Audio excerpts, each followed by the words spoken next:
বড় ভাই মারবো, তোকে মেরে ঠ্যাং ঘোরা করে দেবো।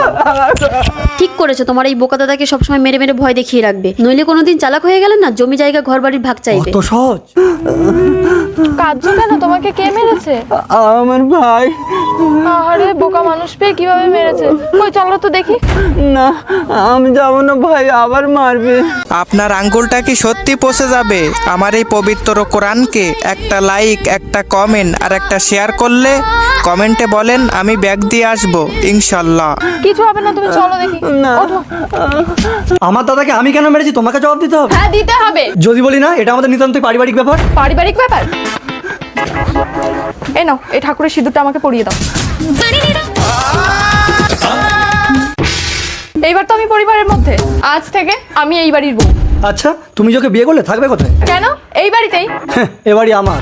তোমার বাবার বাড়ি তোমার একার হবে কেন? এই বাড়ি বাবা মরার আগে আমার নামে করে দিয়ে গেছে। কি প্রমাণ আছে? এই নাও। এই যে আমার বাবার সমস্ত প্রপার্টি রেকর্ড আমার নামে করে দিয়ে গেছে। এতে প্রমাণ হয় তুমি তোমার নামে এই সব কিছু লিখে তুমি তোমার বাবাকে খুন করেছো। হ্যাঁ আমি করেছি, তোর কি করার আছে করে নিবি, যা। এই চলে এসো, তোমার বাবা জমি কি করে আদায় করতে হয় আমিও দেখে নেবো। চলো। হ্যাঁ, যা যা।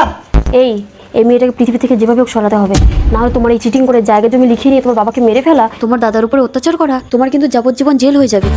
ঠিক বলেছো, আইডিয়া। চলো। পিঙ্কি, পুলিশ অফিসারের সাথে তোর বিয়ে ঠিক হয়ে গেছে, তুই একটা পাগল ছাগলকে বিয়ে করলি? মা ও খুব অসহায়। অসহায় তো আমি কি করবো? আমি কি মাদার টেরেসা তোদের সেবা করবো? এখানে কোনো জায়গা হবে না, যাবে না। যত সব অ্যাক্টিংটা একদম ঠিক করেছেন, এদেরকে বাড়িতে ঢুকতে দেবেন না, আমরা এসে আরো টাকা দিয়ে যাবো আপনাকে। এই চলো। আসি, আমার দাদাটাকে মেরে দিতে হবে। এই ভাঙা ঘরে থেকে তোমার অধিকারের লড়াই করব। পিঙ্কি, আমরা কি এই ভাঙা ঘরে থাকবো? হ্যাঁ আমার না খুব খিদে পেয়েছে। ঠিক আছে, তুমি বসো, আমি দোকান থেকে কিছু খাবার কিনে আনি। रुको जरा। কবিতা, ওই ভাঙা ঘটে ওরা ঢুকেছে, যাও যাও। হ্যাঁ হ্যাঁ যাচ্ছি। ভাসুর, তুমি কিছু খাওনি? না দাদা। বিজয়, বিজয়, বিজয়। সম্পত্তির লোভে প্রথমে তুমি তোমার বাবাকে খুন করেছো, তারপর তোমার দাদাকে। কে বলেছে? আমি। চলো তোমাদের দুজনে যাবজ্জীবন জেল। অফিসারি না, এনাকে ধরুন। আরে যে সম্পত্তির জন্য এত কিছু করলাম সে কে ভোগ করবে? অফিসার বললেন তোমার দাদার স্ত্রী। আমি তোমাকে বলেছিলাম আমাকে বিয়ে করতে, কিন্তু তুমি আমাকে করোনি।